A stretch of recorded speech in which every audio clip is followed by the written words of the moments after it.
Imagine one thought that makes sense of all your other thoughts. One guiding idea that pulls together everything else in your life, like a gravitational field pulls together stars in the universe. A kind of theory of everything that connects all the dots. A universe in a sentence, an E equals mc squared. Imagine something like that that would just glue it all together. Now, in the film A Beautiful Mind, Russell Crowe, playing Princeton mathematician John Nash, makes all of that sound so possible, so plausible, so credible. He is giving his acceptance speech for the Laureate Prize in Economics in 1994. And as he presents this speech, his wife Alicia is sitting in the audience, beaming at him, having supported this man through a severe mental illness to come to the place where he's being recognized internationally, largely for his work in game theory, mostly related to a concept called the Nash equilibrium, for which he is internationally famous, and he's being lauded at this moment for it. And she's there, having endured much, and supporting him, affirming him. He's beaming at her, and he locks eyes with her and says, "You are all my reasons." And it gives you hope.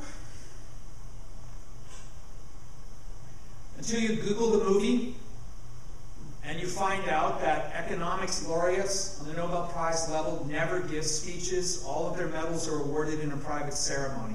That the entire moment is contrived. And then you go down a little further on the screen and you find out that he and Alicia were actually divorced for many, many years, and she only reconciled with him after he won the prize. And your heart sinks a little bit and you think, is that really how it is in the world?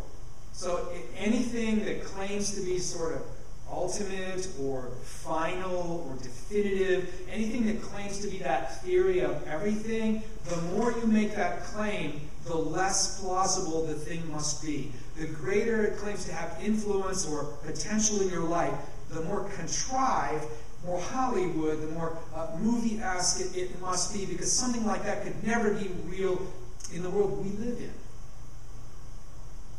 Because this is not a movie.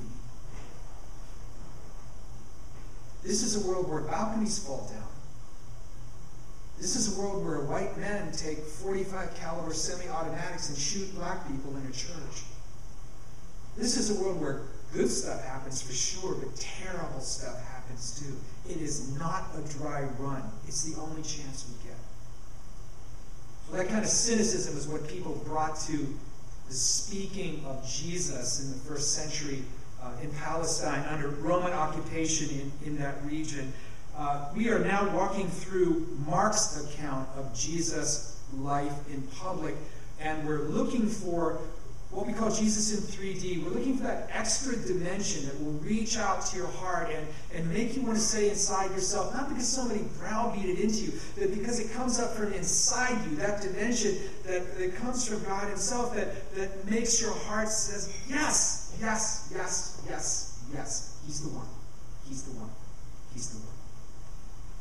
The first 3/4 of Jesus' life, so to speak, are mostly spent working miracles up in the north in Galilee. Now, this is the hinterlands. This is Dukes of Hazzardville. This is out with uneducated, unsophisticated, rough people, lots of poverty, lots of nationalism, lots of insurgent movements. It's not a nice place. And he springs up out of this, and he does works of power. He heals the sick. He drives demonic spirits out of people who are afflicted, and he gathers massive crowds. Today in Mark's account of his life, we're going to be, if you will, the fourth quarter, where Jesus shifts his emphasis, and now he's largely in Jerusalem, and rather than being Jesus the messenger or the mobilizer or the deliverer, he's going to become, for this short season, which will end on the cross, and then at his empty tomb, he will become Jesus the teacher. He's been in Jerusalem a lot.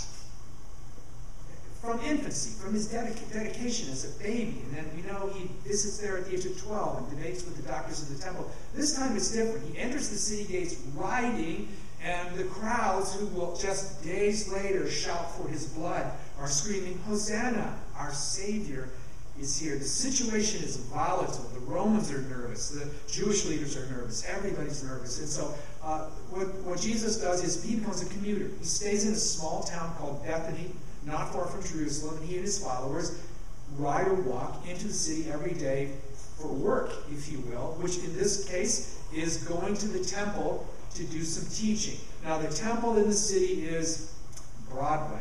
It's the big stage. This is the beating heart of the Big Apple. And so he has there to begin to press his case for the ideas that God has put in him to bring to the world. Now, religion in first century Palestine is a conglomerate. It's an industry. It's like a huge multinational corporation, and it's centered in Jerusalem, and its heart is this temple environment. So when Jesus arrives to begin to teach in the temple, every religious party in town shows up to do battle with him verbally, to debate him, because they have home court advantage. And you can see their reasoning here. This guy is a big fish from a little pond called Galilee. And now he's left his little pond, and now he's going to swim with us, and we're the sharks. We are the trained. We are the educated. We are the elite. Now, the common people came to him and heard him gladly. They were scribes in town. Did you hear Jesus is here? That's wonderful. The stuff he says, it's amazing. It's mind-blowing. And, you know, my aunt had leprosy, and he made her better. And they must have talked like that. I mean, they were just so thrilled to have him around. But the elites, they were less so. The elites have so much invested in their status quo, it's hard for them to surrender it. And so rather than coming with open heart and faith, they come with cynicism and questions and that sort of urban dukes up posture that people have in the city, you know, where it feels like everybody's always trying to get something from you. Everybody wants something all the time. Everybody's clawing at you all the time. So you learn, we learned this when we moved here. You learn to live in this kind of mental defensive crouch, like you're in martial arts training or something. And so they're in that crouch, and he shows up and starts talking, and they land on him. I mean, the Pharisees, the Sadducees, the Herodians, we don't even really know who they were. The chief priests, everybody's attacking. Home court advantage, we're going to demolish him, drive him out of town, this is going to be the end of it, and he whips them all. Not physically, but his answers are simply so strong that there's not enough home court advantage, you know, in the world. You bring LeBron James to the game and you still lose. That's exactly what happened. They're Cleveland. He's the Warriors. But in this crowd, there's a man listening. And he probably wears long robes befitting his profession. And he is liking what he hears. He might be the only one who was, but he finds it appealing. And when the moment is just right, he emerges from the group and he strides towards Jesus. And Mark records what happens in chapter 12, verse 28. And one of the scribes came up and heard them disputing with one another. And seeing that, he answered them well, asked him, "Which commandment is the most important of all?" Jesus answered, "The most important is, Hear, O Israel, the Lord our God, the Lord is one. And you shall love the Lord your God with all your heart, with all your soul, with all your mind, and with all your strength. And the second is this, you shall love your neighbor as yourself. There is no other commandment greater than these." Now the scribes were the religious lawyers of the first century of Palestine. Their job, as they understood it, was very simple. You started with the 5 books of Moses, the Torah, the beginning of what Christians call the Old Testament. And they were amazing, but they had to apply them to real life.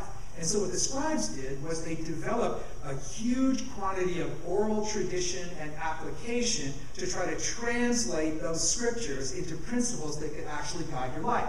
The problem is that they came up with thousands of them, and when you have a lot of law, you need a lot of lawyers. Do you guys know lawyer jokes? Do you know that category of humor? Yeah. Like, what do you call a lawyer who's gone bad? Senator. Now, there's tons of them. I don't know why attorneys attract a sarcastic brand of humor. Like nobody pulls their friend aside and says, hey, I've got this great electrician joke. Go here. It just doesn't sense. My insurance agent, such a hoot. Let me tell you, how many insurance agents does it take to crash an airplane? It's you just don't hear that. There's something about lawyers.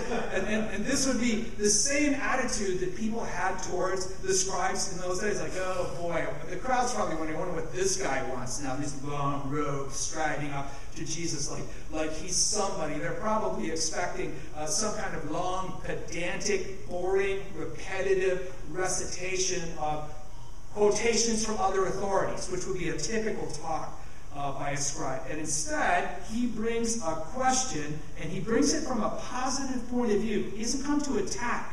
He seems to be coming with sincerity, and he asks the most basic, important, fundamental question of all, which is, which commandment is the most important? After all, we've got 613 of them, not just 10. Those 5 books, 613 shoulds and should nots, 365 negative commandments, one for every day of the year. Doesn't that just encourage your heart to know that there's so many ways you can go wrong? And so this man is walking forward, and you have to think of it not just as a long road, but as if he's carrying massive baggage, 2 big suitcases, 365 negative commandments in one, and 248 positive commandments in the other. And he's dragging these up to Jesus, not even counting the thousands of what we would call pages or screens of application and interpretation and blah, blah, blah-tation. He's dragging all of this up to Jesus and leaving it like a porter at a major hotel, all stacked up in front of the Messiah, and said, okay, what's the big boy? What's the most important one? Where do we look? Now, to paraphrase this from the original language, the question is really this: what kind of commandment is first? He's not asking a question of enumeration. He's asking a question of category. Because the scribes thought of the commandments, being so many of them, as coming in 2 forms. The ones that were really weighty. They were the heavy ones, the really big, important ones. And then there were other ones which were lighter. And you know what? That's the way most of us think about following God today. As long as you get the big stuff right, the other stuff is, well. That's how the scribes looked at it. And this debate over what category system we should use to understand this vast amount of data was just huge in the religious schools of this time. There were certain schools that argued that what we need to do is take all of the commandments, all the hundreds of them, and we need to boil them down into just an essence, into a pithy, one-sentence statement of what God really wants. Like leadership coaches in the corporate world that tell you if you can't write your mission on the back of your business card, you don't know what it is. It's that kind of idea. And then there was this other set of schools that had a different sort of take on the commandments, and they said, no. What you need to do is make sure that we proliferate commandments until there is no possible thought, action, or feeling in your life that you can experience without reference to something we're telling you you should or should not do. Imagine! And there are days when faith can seem just that complicated. These 2 schools of thought are locked in a death struggle with each other. And what the scribe is doing when he comes to Jesus, essentially, is siding with the first school, the let's condense everything people, and lots of people had written their own condensations, and asking Jesus for his. It wasn't the first time it had ever been done. Many other teachers had attempted to do it. There were many other forms of it, and the scribes say, I want to hear your form of it. What is your theory of everything? What does it boil down to? What does it come down to that we can put into our hearts? We can't even remember 613 commandments unless we work on it every day. But what one thing could put a hook in my heart that's going to make sense of all of the other things, that's going to be the thought that guides the other thoughts, the rails that my life can run on, my theory of everything. Jesus is willing to take this on because he's willing to talk about what matters to people. Now, this is not an ultimate issue, but it's an issue that was a burning controversy in his day, and he stepped right into it. And essentially what he's saying to this man is, I'll talk with you about what you care about deeply, but I will not be a prisoner of your categories. You've got this heavy commandment, light commandment thing going on. You've got these thousands of things that have to be obeyed. Balconies are falling and people are being shot dead, and we're trying to memorize thousands of things.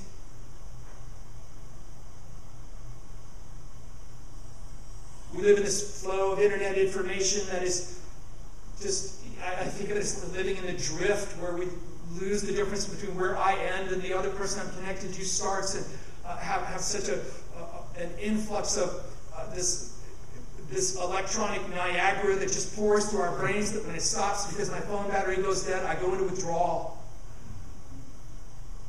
What is the commandment that I apply to that?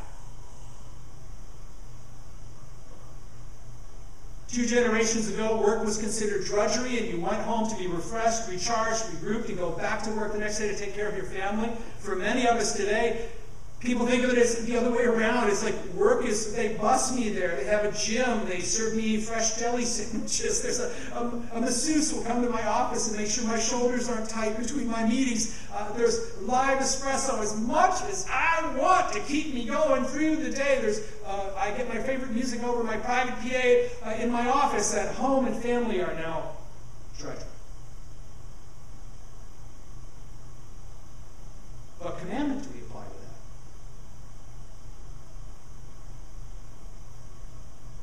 There's a memorial on the sidewalk 100 feet from here. Piles of flowers fading in the sun. Which commandment applies to that? 14, 26, 152, 98?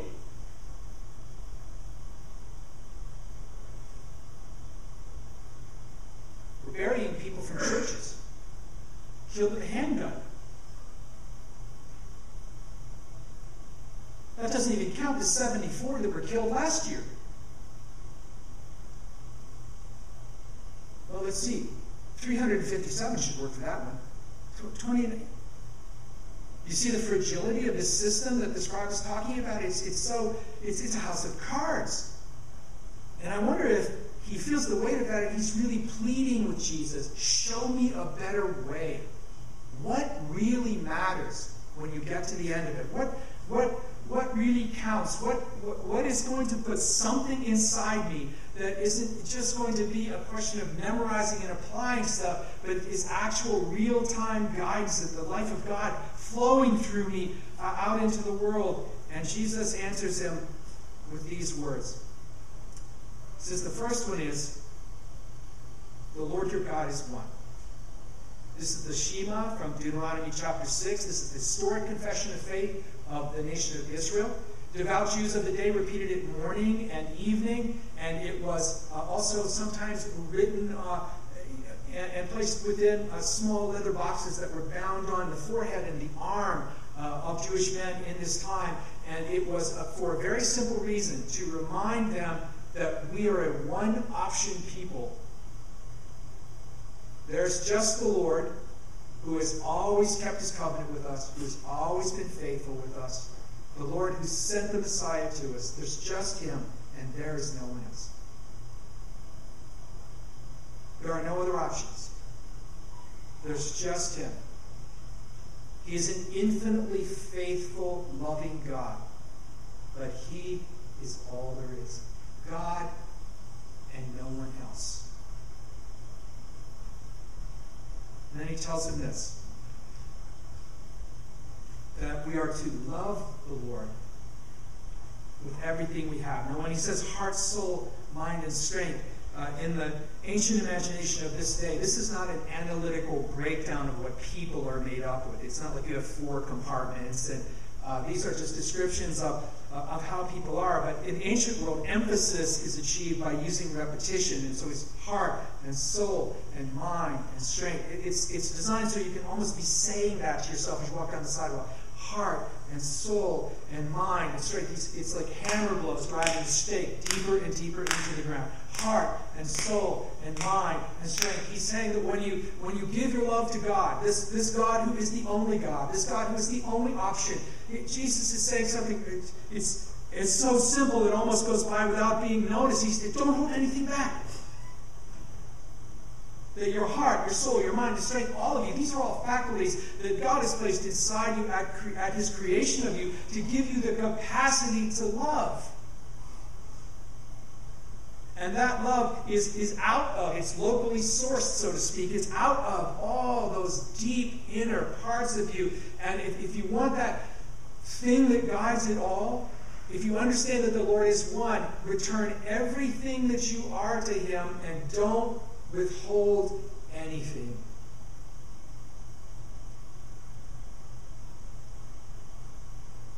So I'm standing by that flower memorial yesterday, and I'm looking at that thing, and I'm thinking, God, this is too big for me. I'm not holding anything back. Some smart reason, some theological rationalization, some clever argument to help people do sense making out of all this. I'm not going to hold any of that back. I'm going to, you're all I have. All my reasons are in you. All my reasons are in you.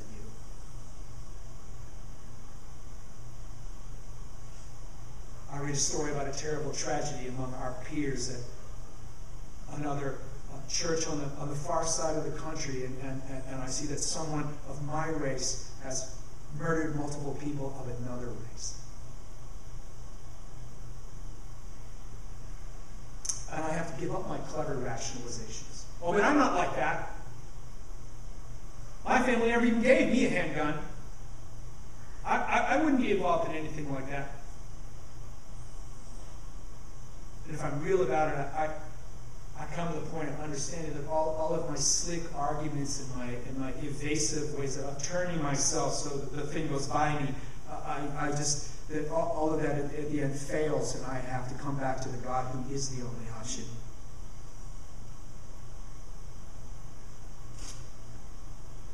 I say, God, if nobody else will repent, I will.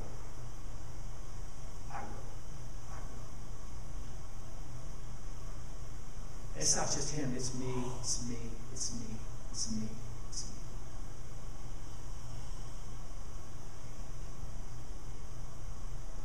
And then Jesus says the other part is this. You love people the way you would like to be loved. Do you have a selfie stick? Yesterday I was walking through a retail outlet and I saw a whole rack of them, 4 feet tall, designed to give Dad for Father's Day. So, if you're a little late on your gift shop, you can go to this place. I'll tell you where it is. Buy Dad a selfie stick and a $50 polo shirt, which was the other option. Make a nice bundle and send it to him. Friends gave me selfies. So, of course, I telescoped it out. It only took a half an hour to figure out how the phone, attached to the other end of the Bluetooth worked to trigger the photo. And I thought, man, this thing is really awesome. And I've only actually used it one time, which is on my Facebook page. And just fooling around with it, I'm thinking, when you just hold this thing in your hand, it's like a lightsaber in Star Wars. You just gotta cut somebody down with that thing. When you have a selfie stick in your hand, it's like a needle with heroin right in your arm, and what you start feeling is what the world needs is more me. The world needs more me. Me, my voice, me, my picture, me holding my dog, me with my wife. The world needs more me. Why? Because the default position for humanity is self-occupation, preoccupation, self-involvement. And Jesus is telling this scribe, look, throw up the stick. Take a picture of someone else.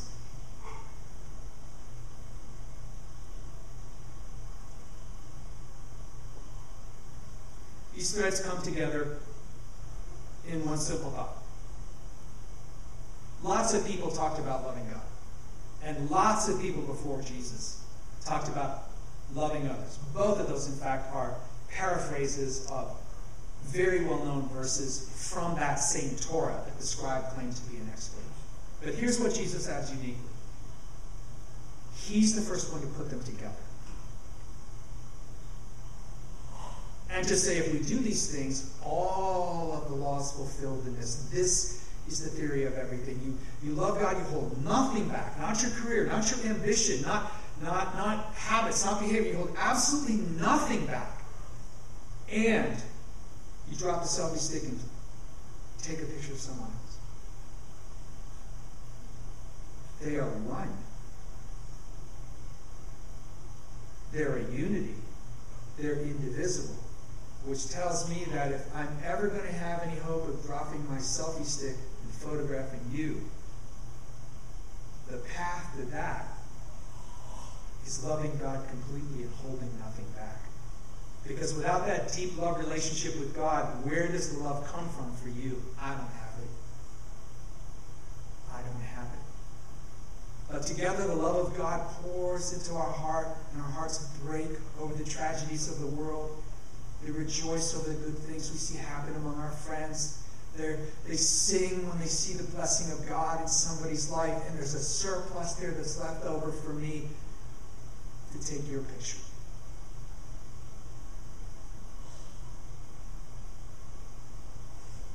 Hold nothing back. And I have plenty left over for you. That's the theory of everything that guides all the other theories. Lord, we're so grateful to you today that you would answer our questions. You could have just brushed this man aside or told him to be quiet or put him back into the crowd, but you didn't. You took on what he cared about the way you take on what we care about. Today we ask you to just give us grace to be able to not hold anything back. We thank you in Jesus' name. Friends, I'm going to ask you if you would stand with us for a few minutes, and Nicole's going to lead us in some more worship in the form of singing. And as we do, if you would like to have someone pray with you individually this morning, we'll have some people out here in the aisles to the left or your right. You'll see them, and they'd be glad to pray with you about anything that's on your heart. As we worship, just reflect and talk to God about this. This is a great moment to just go to God and say, if I've been holding some things back, I'm going to let them go this morning. Big, little, I'm just going to turn them over to you. Here they are. Just, I don't know what to do. Just, all we can do is let go. You know what? If you just lift that thing just a tiny fraction, he'll reach and take it the rest of the way. We don't need our strength to accomplish this, but his grace will accomplish everything that needs to happen in our lives this morning. And if turning over everything sounds like way too much, like who is this Jesus guy anyway? Just this morning, take a step on that road by turning over what you can. And that will lead to more and more and more. So as Nicole leads us, if you'd like to come for prayer, we welcome you. And one way or the other, let's lift up the voice and together.